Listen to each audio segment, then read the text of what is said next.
नमस्कार श्रोते हो, दीपक रेगे कथाकथन चॅनलवर तुम्हा सगळ्यांचं मनापासून स्वागत.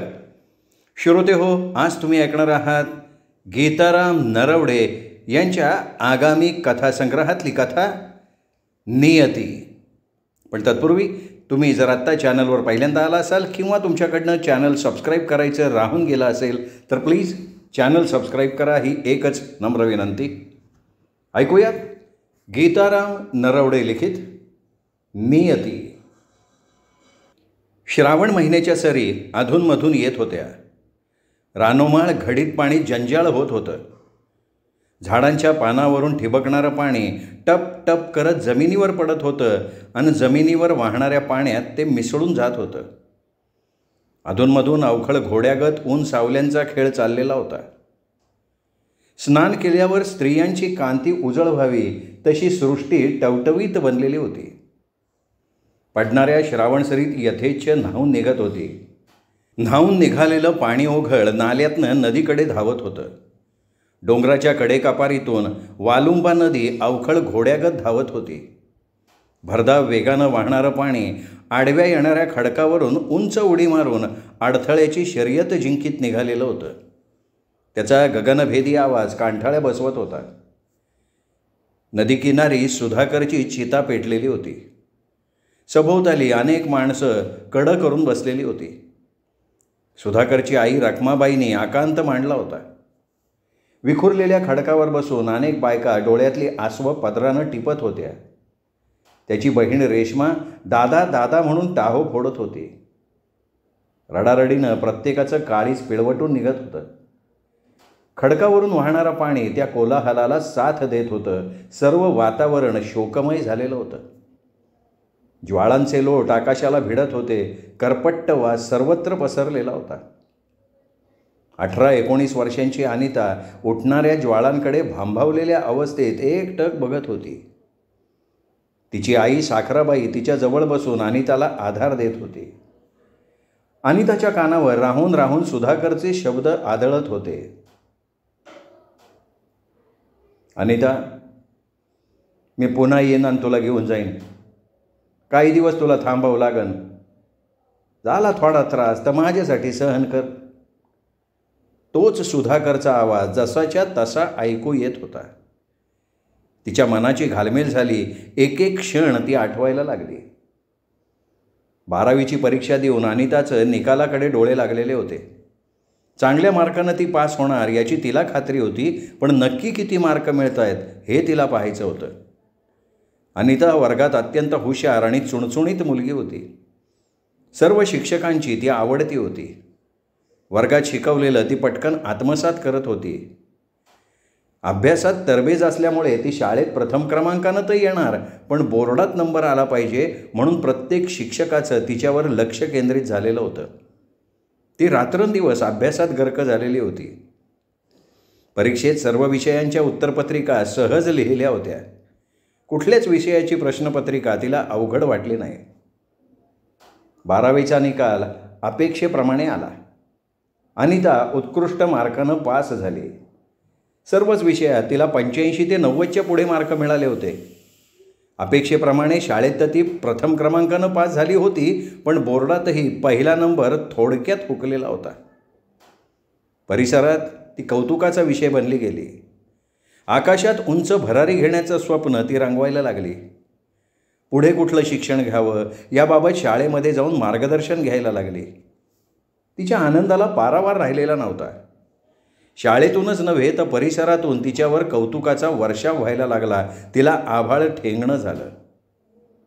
एक दिवशी अनिता तिच्या मैत्रिणीबरोबर छायाबरोबर पुढच्या शिक्षणाबाबत गप्पा मारत बसली होती. एवढ्यात अनिताचा धाकटा भाऊ रमेश पळत पळत आला. आपल्या कमरेची घसरलेली खाकी चड्डी वर ओढत म्हणाला, अगं ताई तुला आबाने ताबडतोब घरी बोलावले. रमेशनं सांगावा सांगितला आणि आल्या वाट्यानं सुसाटपणे पळत सुटला. एवढा अचानक कशाला बोलवलं असावं याचा विचार करत अनिता आपल्या घरच्या रस्त्याला लागली. घरापुढच्या अंगणात पाऊल ठेवता दारामध्ये अनोळखी कोल्हापुरी चप्पल नजरेला पडली. जोडीला एक चकचकीत बूट स्थानापन्न झालेला होता. अनिताचे वडील बाजीराव लगबगीनं बाहेर आले. त्यांनी अनिताला परसदारानं आत येण्याचा इशारा केला. अनिता भांबावल्यासारखी झाली. आपल्या पुढ्यात काय वाढून ठेवलं असेल याचा ती विचार करायला लागली. आई साखराबाई तिला लगबगीनं म्हणाली, अनिता अगं पटकन हे कपडे काढ आणि साडी नेस बरं. अनिताला काय करावं ते सुचेना. तिला परिस्थितीचा अंदाज आला. आपल्याला विवाहरूपी काटेरी बंधनात अडकवण्याचा उद्योग आईवडिलांनी चालवला आहे. आपण उराशी बाळगलेलं स्वप्न भंग पावणार. पुढच्या शिक्षणाची आपली भूक भागणार नाही. आयुष्यभर आपण शिक्षणरूपी पाण्याला पोरकं होणार. तिच्या डोळ्यांच्या कडा पाणावल्या. कंठ दाटून आला. ती आईला म्हणाली, आई अगं हे काय चालवलंय तुम्ही? अजून काही दिवस थांबलं तर? तशी साखराबाई म्हणाली, अगं अनिता थोड्या दिवसांनी काय अनास काय, लगीन तर करावंच लागणार आहे ना. आधी पातळ नेसून घे मग बघू पुढचं. अनिताचा नाईलाज झाला. अखेर पातळ नेसून तिने पाण्याचा तांब्या हातात घेतला. जड पावलांनी बैठकीच्या खोलीत प्रवेश केला. बसायला ठेवलेल्या पाटावरती जाऊन बसली. मध्यम वयाचे महिपतराव किंचित पुढे सरकले. कडक कांजीचे कपडे, कडक इस्त्री केलेली कांजीची धारबाज घडीची टोपी डोक्यावर होती. आणि त्याला नावगाव विचारलं, शिक्षणाची चौकशी केली. खुश होत नारळ खडीसाखर 50 रुपये तिच्या हातात ठेवले. आणि त्याला जवळच बसलेला तरुण निरखून बघत होता. हा नवरा मुलगा असावा, तिने मनातल्या मनात विचार केला. तांब्या घेऊन अनिता पुन्हा माघारी फिरली तसे बाजीराव म्हणाले, अनिता अगं पाहुण्याचं दर्शन घे. आधी ते सामानात नेऊन ठेव आणि परत ये जडदिशी. अनिता आतमध्ये शिरली. आपल्या आईच्या ताब्यात नारळ खडी साखरेचा पुडा दिला. पुन्हा बैठकीच्या खोलीत आली. महिपतरावांचं दर्शन घेतलं. त्या तरुणाकडे वळली तसा त्याने नकार दिला. मग तिने बाजीरावाचं दर्शन घेतलं आणि पुन्हा बैठकीच्या खोलीतनं निघून गेली. जेवणं खावणं करून पाहुणे निघून गेले. आणि त्याला रडू आवरेन असं झालं. आई वडील लग्नाची का घाई करतायत हेच तिला कळत नव्हतं. पाहुणे निघून गेल्यावर ती वडिलांना म्हणाली, आबा तुम्हाला काय एवढी घाई झाली हो माझ्या लग्नाची? मला अजून खूप शिकायचं आहे. का माझ्या आयुष्याचं वाटोळ करताय? तसं बाजीराव तिला म्हणाले, अनिता तुला नाही कळायचं ते. अगं असं ना मी स्थळ चालून आले, माणसं चांगली आहेत, मला कधीतरी हे वजं उतरावंच लागेल ना. अनितानं आपल्या आईकडे बघितलं. तिचा आसरा मिळेल या उद्देशानं म्हणाली, अगं आई तू तरी सांग की आबांना, मला अजून खूप शिकायची इच्छा आहे, माझ्या लग्नाची घाई नका न करू. तशी साखराबाई म्हणाली, अनिता आपली बाईची जात आहे, बाईच्या जातीला लय शिकून करायचे काय? किती बी शिकलं तरी चुली पुढं धुपावं लागते. लवकर लगीन केलं उशिरा लगीन केलं म्हणून काय चूल आणि मूल सुटणार आहे वय थोडंच. आईसुद्धा बापाची बाजू धरून बोलली. हे बघून ती निराश झाली. तशीच ती तिची मैत्रिणी छायाकडे गेली. तिला सगळी हकीकत सांगितली. तिच्या गळ्यात पडून ओक्साबोक्षी रडली. आपल्या आईवडिलांना 2 गोष्टी समजावून सांगण्याचा तिच्याजवळ आग्रह धरला. छाया एक दिवस घरी आली आणि सोयराबाईला म्हणाली, मावशी अनिताच्या लग्नाची का उगाच घाई चालवली तुम्ही? अजून काही दिवस शिकू द्या की तिला. तशी सायराबाई तिला म्हणाली, हे व छाया, अनिता माझ्या पोटची आहे, तिचं हित कशात आहे हे आम्हाला चांगलं कळतं. मुलगा चांगला मिळाला आहे. अगं 2 बारमाही पाण्याचे विहिरी, 20 एकर बागायती जमीन, तिथं गेल्यावर पोरगी बाहेर निघायची नाही. अगं त्यांनी भाऊन मागणी घातली अनिताला. अनिताच्या आईचं बोलणं ऐकून छाया म्हणाली, अगं मावशी ते सगळं खरं आहे गं, पण अनिताच्या मनाचा बी विचार करणार का नाही? अगं तिला खूप आकाशी उंच सोडायचं आहे. तिच्या पायात एवढ्या लवकर का परपंचाची बेडी ठोकताय? छायाच्या बोलण्याचा साखरबाईवर काही परिणाम झाला नाही. ती म्हणाली, हे ब छाया, पोरग मिशाचं मंडळ भोस्तवर राहिलं तरी काही बिघडत नाही. पोरीच्या जातीचं आबाद लगीन व्हायला पाहिजे. दिवसेंदिवस परिस्थिती अवघड होत चालली. आलेली संधी सोडून पळत्याच्या मागं कशाला लागायचं ग? तिचा एकदा आमच्या डोळ्यासमोर परपंच झाला का आम्ही झालो निवांत. जवर पोर घरात असती तवर आईबापाला जीवाला मोठा घोर असतो बाई. पोर नाती धुती झाली का लई दिवस तिला घरात ठेवून जमत नसते. अखेर छायाचा प्रयत्नसुद्धा निष्फळ झाला. आईबापाच्या इच्छेखातर अनिताला बोहल्यावर चढणं भाग पडलं. सुधाकरनं अनिताला पहिल्याच झडपीत पसंत केलेलं होतं. लग्नात त्याने काही आडेवेडे घेतले नाहीत की सासरकडच्या मंडळींना सतावलंही नाही. समाधानाने संपूर्ण कार्य पार पडलं. महिपतरावांनी सुद्धा देण्याघेण्याची घासाघीस केली नव्हती. आपण द्याल ते आम्ही घेऊ, जे द्याल त्यात समाधानी राहू, असं ते म्हणाले. अनिताला किती समंजस सासर मिळालं अशी चर्चा अनिताच्या समध्या नातेसंबंधात सुरू झाली. एकीकडे तिच्यावर लग्न बळच लादलं याचं दुःख, तर आपल्याला चांगलं सासर मिळालं याचं समाधान अनिताला वाटत होतं. अनिता सप्तपदी करून सुधाकर पाठोपाठ सासरी गेली. मांडवातून बाहेर पडताना आईच्या गळ्यात पडून खूप खूप रडली ती. लग्न समारंभाची 4 दिवसाची धामधूम संपली. तिचं वैवाहिक जीवन सुरू झालं. आईवडिलांना सोडून आत्तापर्यंत ती कधीच राहिली नव्हती. सासरी गेल्यावर बिचकून राहायला लागली. नवख्या कळपात सामील झालेल्या मेंढरागत तिची अवस्था झाली. ती पुरती गोंधळून गेली होती. तिची सासूबाई रखमाबाईनं तिच्याशी तुटकपणे वागायला सुरुवात केली. तिच्या वागण्यातली विसंगती अनिताला जाणवायला लागली. रखमाबाई तिला हिडीस करायला लागली. तिला पाण्यात पाहायला लागली. काही दिवसांनी घरात कुरबुर सुरू झाली. यावरून रखमाबाईच्या वागण्यातला प्रकार तिच्या लक्षात आला. रखमाबाईनं सुधाकरसाठी तिच्या भावाची मुलगी पसंत केली होती, पण सासरा महिपतराव आणि सुधाकर यांनी त्याला नकार दिला आणि अनिताला पसंत करून घरात आणलेलं होतं. त्यामुळे रखमाबाईचा स्वाभिमान दुखावला होता.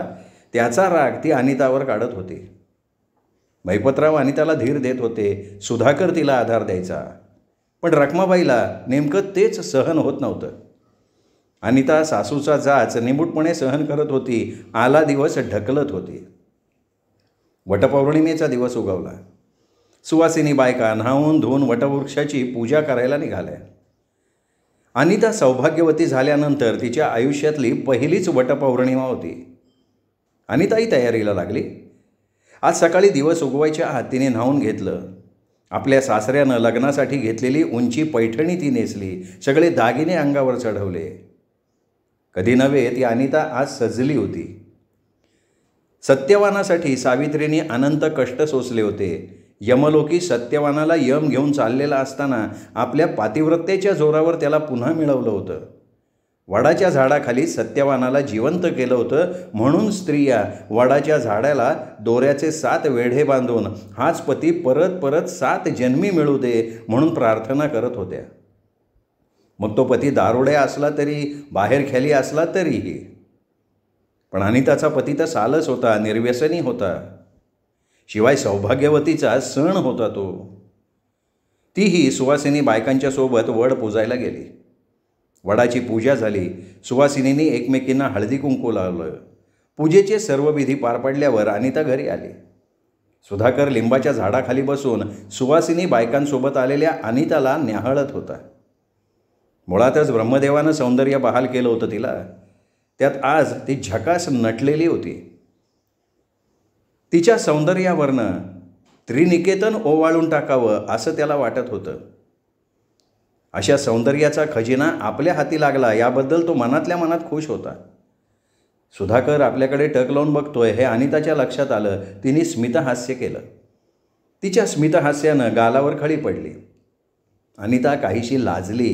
ती जास्तच सुंदर वाटायला लागली. सुधाकर तिचं ते सौंदर्य डोळ्यात साठवत होता. एवढ्यात अंगणात उभ्या असलेल्या पोस्टमननं आवाज दिला, पोस्टमन. सुधाकर भानावर आला. अनिताचं निरीक्षण करत असल्याच्या नादात पोस्टमन कधी आला हे सुधाकरला कळलंही नाही. पोस्टमननं एक लिफाफा सुधाकरच्या हातात दिला. तो निघून गेला. सुधाकरनं लिफाफा फोडला तसा तो आनंदानं उड्या मारायला लागला. तिथूनच त्याने अनिताला हाक मारली, अगं अनिता, अनिता इकडे, अनिता इकडे, अगं हे बघ ना. हातात कागद नाचवत तो म्हणायला लागला. तशी अनिता लगबगीनं पुढं झाली. सुधाकर म्हणाला, अगं मला नोकरीचा कॉल आला आहे. सुधाकर आनंदानं वेडापिसा झाला होता. अनिता, अगं आता मी शिक्षक झालो आहे, मला तातडीने हजर व्हायला सांगितलं आहे. अनिताच्या एका डोळ्यात आनंदाचे अश्रू आले तर एक डोळा दुःखानं अश्रू गाळायला लागला. एकीकडे सुधाकरला नोकरी लागल्याचं समाधान होतं तर दुसरीकडे सुधाकर दूर गावी जातोय याचं दुःखही. आपली सासू आपल्याला पाण्यात पाहते. तिला सुधाकरचा फार मोठा आधार होता. सुधाकर गेल्यानंतर सासूकडून आपला अधिक छळ होईल याची भीती वाटत होती तिला. तिची ती अवस्था बघता सुधाकरनं तिला जवळ ओढलं. तिच्या आसवांनी ओलाचिंब झालेला चेहरा 2 हाताच्या ओंजळीत धरून म्हणाला, हे बघ येड्यासारखं रडू नको. आई तुला पाण्यात बघती याची मला जाणीव आहे. थोड्या दिवसात तिथं बसताना बसलं की मी येईल आणि तुला घेऊन जाईल. पण काही दिवस थांबावं लागन. थोडे दिवस माझ्यासाठी हातारा सहन कर. अनिताने डोळे पुसले. सुधाकरचा हात हातात घेतला आणि ती म्हणाली, नाही सुधाकर, मी तुमच्याबरोबर येण्याचा हट्ट कधीच करणार नाही. तुम्ही कुठेही राहिलात तरी सुखानं राहा. माझी चिंता करू नका. मामंजी आहेत की माझ्या सोबतीला. तुम्ही माझी काळजीच करू नका. तिच्या तोंडचं हे वाक्य ऐकलं आणि सुधाकरला आश्चर्याचा धक्काच बसला. त्याला वाटलं होतं अनिता त्याच्याबरोबर यायचा हट्ट करेल, आपल्या आईच्या कागाळ्या करेल. पण अनिता खूप सालस आणि समजूतदार मुलगी निघाली. त्याची निवड सार्थ ठरली होती. सुधाकर नोकरीच्या गावी गेला. अल्पावधीत त्यांनी शाळेत चांगला जम बसवला. त्याच्यातला प्रामाणिकपणा बघून संस्थेच्या कामाच्या अनेक जबाबदाऱ्या त्याच्यावर टाकण्यात आल्या. कामाच्या व्यापामुळे त्याला गावाकडे येणं अवघड झालं होतं. तेवढ्यात नागपंचमीचा सण तोंडावर आला. एक दिवशी बाजीराव घरी आले. त्यांनी महिपतरावांना आणि त्याला माहेरी पाठवायची विनंती केली. आणि त्यालासुद्धा माहेरची ओढ लागली होती. ती आईच्या मायेलाच पोरकी झाली होती. खूप दिवस झाले आईचा मायेचा हात पाठीवरनं फिरलेला नव्हता. बालपणीच्या मैत्रिणी भेटल्या नव्हत्या. आपला पिता मुऱ्हाळी आल्याचं बघून तिला मनस्वी आनंद झाला होता. आता प्रश्न फक्त परवानगी मिळवण्याचा होता. रमाबाईनं सासूचा तोरा दाखवत कुरकुर केली. मुलीसाठी बाजीरावाला सासूपुढे पदर पसरावा लागला. महिपतरावांनी आपल्या बायकोचा विरोध मोडून अनिताला माहेरी पाठवून दिलं. नागपंचमीचा दिवस उगवला. रानोमाळ हिरवागार गालीच्या अंतरला होता. वेली हिरव्या शालू नेसून नटल्या होत्या. पक्षी किलबिल करत होते. सगळीकडे चैतन्य भरलेलं होतं. झाडावर बांधलेले झोके कालीवर उसळ्या घेत होते. मुलं मुली झोक्यावर तुटून पडलेले होते. अनिता मैत्रिणीबरोबर झोक्याचा आनंद लुटत होती. खूप दिवसांनी तिला मैत्रिणींच्या बरोबर खेळायला मिळालं होतं. तिला तारुण्याचा विसर पडला होता. अल्लड बालिकेसारखी तिची अवस्था झाली होती. तिच्या जीवाची मैत्रीण छाया तिला खूप दिवसांनी भेटली होती. तिच्याही आनंदाला पारावर राहिला नव्हता. आता थोड्याच वेळात नागोबाला दूध लाया व्हायला जायची तयारी सुरू होणार होती. एवढ्यात गावच्या वेशीतनं एक जीप धापा टाकत गावात शिरली. ती धडक बाजीरावाच्या घरासमोर येऊन थांबली. सगळ्या बायका गोंधळून गेल्या. तेवढ्यात बाजीरावाच्या घरात रडारड सुरू झाली. अनिता झोक्यावरनं खाली उतरली. घराकडे पळत सुटली. अनिताची आई साखरबाई तोंडावर मारून रडत होती. बाजीरावाची तीच अवस्था झाली होती. अनिताला बघता साखरबाई मोठ्यानं ओरडली, अनिता अनिता, अगं तुझ्या कपाळीचं कुकू पुसलं ग, काळाने डाव टाकलाय बघ. आईचे शब्द बाणासारखे अनिताचं काळीज चिरत गेले. ती धाडकन जमिनीवरच कोसळली. सांगावा धाडायला आलेल्या जीपमधनं तिला दवाखान्यात नेण्यात आलं.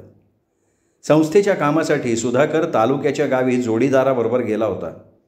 परत येत असताना भरधाव येणाऱ्या वाहनानं त्यांच्या मोटरसायकलला धडक दिली आणि त्यात सुधाकर जाग्यावर ठार झाला होता. अनिताचं कपाळ पांढरं झालं होतं. हे सारं ती चितेकडे बघत आठवत होती. तेवढ्यात भातुकलीच्या खेळामधली राजा आणि राणी, अर्ध्यावरती डाव मोडला, अधुरी एक कहाणी. आकाशवाणीवर या गीताचे स्वर दूरवरून ऐकू येत होते. सर्व उद्ध्वस्त झालेलं होतं. श्रोते हो, ही होती गीताराम नरवडे यांची कथा नियती. कथा कशी वाटली हे कमेंट करून जरूर कळवा.